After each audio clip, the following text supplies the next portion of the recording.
Kiss me, I'm Irish. It's green. Green everywhere. Green, green, green. They never stop being green. St. Patrick's was like a week ago, guys. It's referencing stuff. Okay. Luigi isn't Irish, he's Italian. But he's green. I do like that they... And as we all know, all Irishmen are green. And what, are you racist towards green So people? Martian Manhunter is the ultimate Irish. I'm pretty sure that the Wicked Witch of the West was Aussie and not Irish. Okay? You and your damn Let us take our time to celebrate our Justice League of Ireland, consisting of Martian Manhunter, the Wicked Witch of the West, the Incredible Hulk, Kermit the Frog. Kermit the Frog.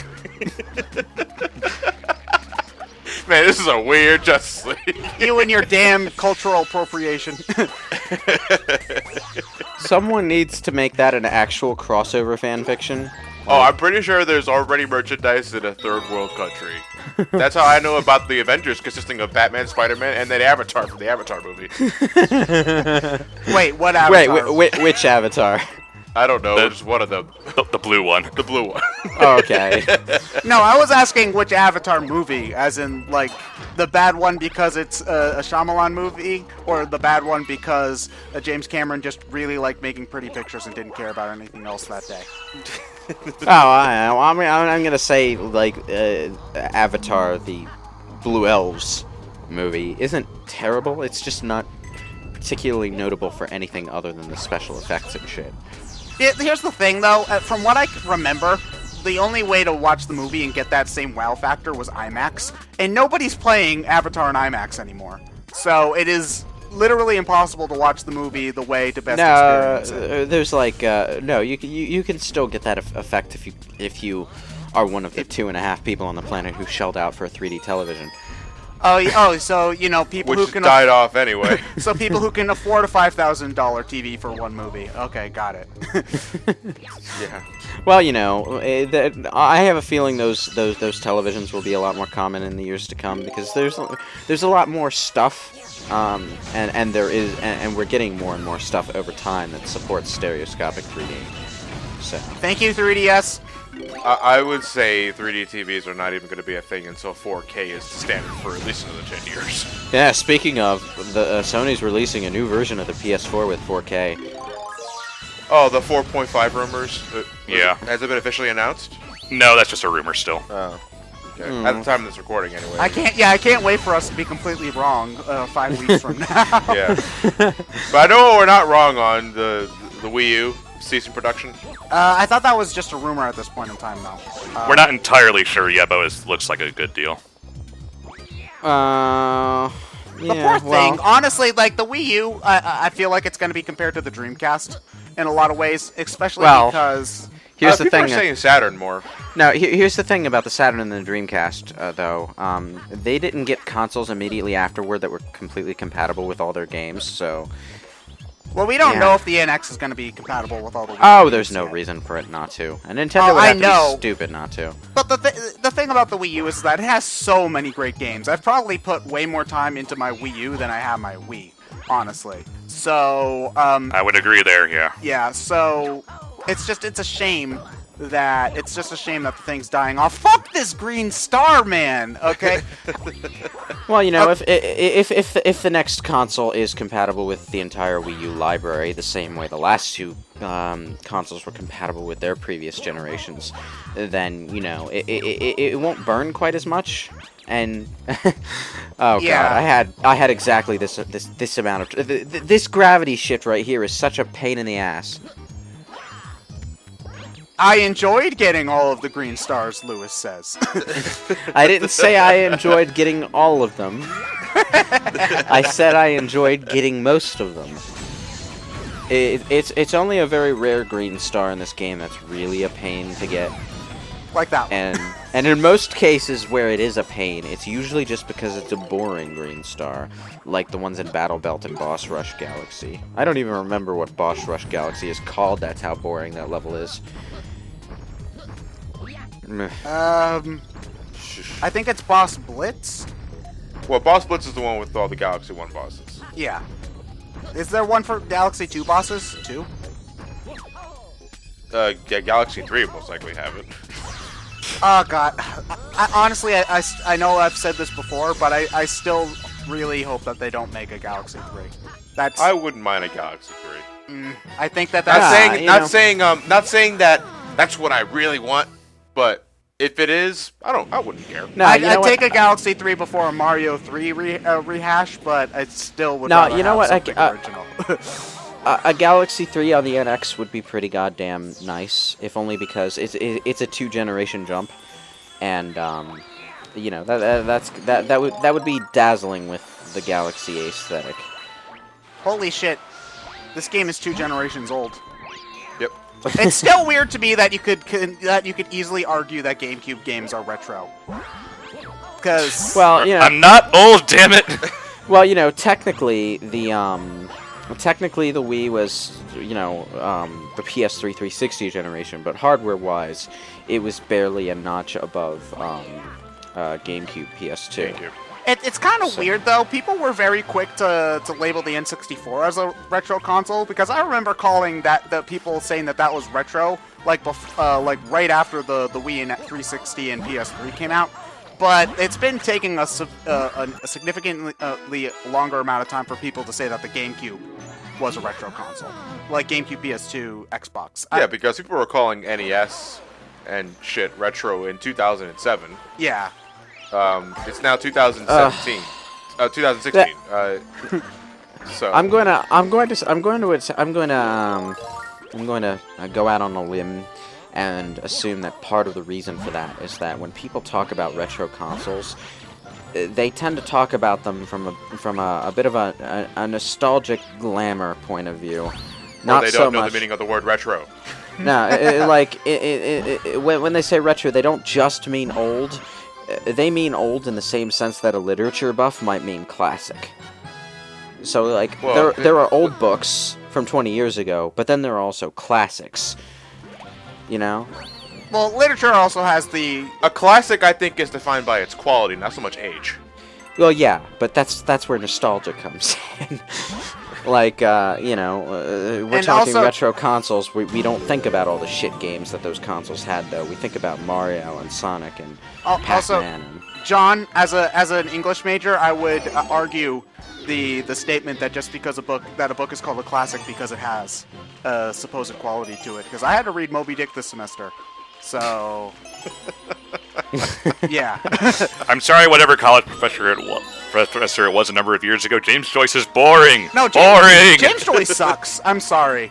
Like No one cares about the 1800s Ireland. Yeah. well, they probably did if they lived in Ireland during the 1800s, but... Yeah. Well, they're Yeah. the 1800 Irish. They're all dead anyway. Why do you think we had to make that Justice League in the first place, huh? Kermit will not be pleased.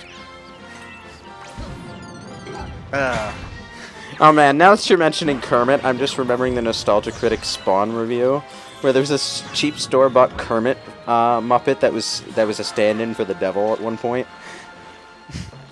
What? Just to illustrate how bad the devil's CG effect in that movie was.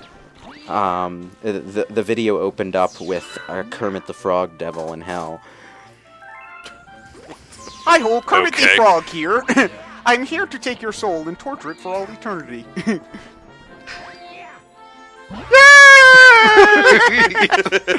That is actually how it was played. That yay. No Whoa. homing stomp, Ryan. What are you doing? Still got it. I think he still had a cloud left in his disposal, so if he were to do a homing stop, he would just release the cloud. Yeah. On the other hand, if you were just a little bit off center in that stomp, you would have slid down the hill and died. Died. But I didn't.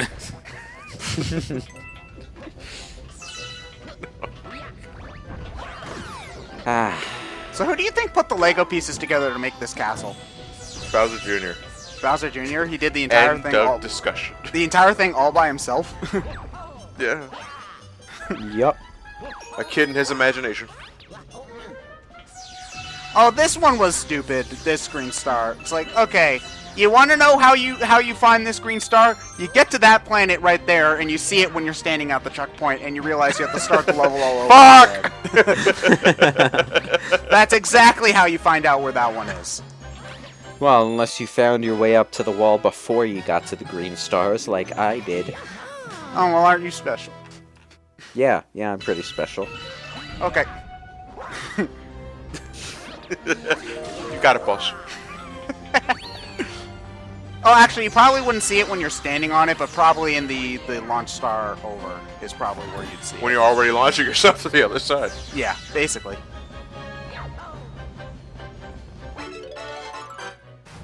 This is a catchy piece of music, though. It probably should have been in Smash Brothers. It was But in it the wasn't. goddamn trailer. There's a lot of music that should have been in Smash Brothers. Lord help me. Okay, good. That is a gun. No, what you don't see is that immediately after Luigi picks up the star, he falls down and keeps on bouncing on it until Lubba pulls the face ship up to grab it. Yeah. You know what should have been in Smash Brothers? Genova's theme. The Battle Arena theme. You wanna know what- There are a lot of Battle and Boss themes theme. that should have been fucking Midgar, alright? No, that would man. require Square to get the rights to more than 2 pieces of music, okay? We're lucky they got 2. We could have just had the FF7 battle theme, okay? Check your privilege. Oh, Now you can't get it. Yep, that shit's gone. Oh, Yeah. wait, could you do some fancy gravity shit in order to get it? I probably could, but probably easier just to go for star number 2. On the subject of that, though, I'm surprised that Square didn't take the opportunity to just dump a couple tracks from the Final Fantasy VII remake into Smash as a sort of impromptu preview sort of deal. Like advertising, how they do with Metal Gear Solid 4. Yeah. I guess it would depend on how many of them they have, because, like, we don't know how long the first episode of the game's going to be, so they might not even have done stuff. They might not even have Well, purpose they to do already stuff have- like Genova. They already have the bombing mission track, which would have been a fantastic track to have in Smash, by the way. Oh, I like that song a lot. Yeah. They could have had, like, but, you know, stuff like, a lot of the most iconic Final Fantasy VII pieces, like, say, One Winged Angel, they're probably not going to compose until it's time to get to, like, the last episode, whatever they're going to call it. So they probably don't have it. They probably aren't having Umatsu do the entire score all at once. On Although the other they hand- probably should. On the other hand, they probably have a remix of the main battle theme already. Oh, yeah, probably. That's probably one of the first things they have them do. Yeah. I would think character themes are the first thing they compose. What is Cloud's No. theme supposed to even be? Does Cloud have a theme? I don't remember. I always associated Nibelheim's town theme with Cloud. Yeah, but that wasn't Cloud's theme. That was just Nibelheim. Well, I mean, yeah, I know, we gotta think of something. That's the one I immediately think of. So I don't know. I always kind of associated him with just the bombing mission because that's the first time I ever saw him. Yeah. that's a good point. Did the platform just spawn above him again? Yes. Yeah, Okay. that happens. This is Oh, this green star. You can just barely see the twinkles of it up in the air. Yeah. I remember this one being one that fucked me up the ass, but it is also the mission that taught me to do the Mega Man X. So, you know, I will give it that. To do the Mega Man X. Oh man, Yeah. that sounds It's like right up there with doing the duck and Do the Bartman. right up there Bartman. with doing the I'm Han Solo. I don't even know what that is. Have you ever seen the Look up the Star Wars Connect game. Yeah, the Star Wars Connect dancing game. The Han Solo. Yeah, there's a song which takes the song I'm riding. Is it ironically a duet? No, it takes the song Riding Solo, and it makes him go, I'm Han Solo, and he dances a stupid dance. Oh, okay. The game unironically ends with you having a dance off against the Emperor. So, yeah. Better or worse than the power walking competition against Bowser? Well, you know, I always thought that Palpatine would have funky, fresh moves, so... We just never gave him the chance. This is the first star I've run into where I was already on the other platform when I turned the camera around. It's like, fuck. Yeah, Fuck. because instinctively you just go boulder over the ramp. But Yeah, I'm just playing the level like I normally do. Fuck me, right?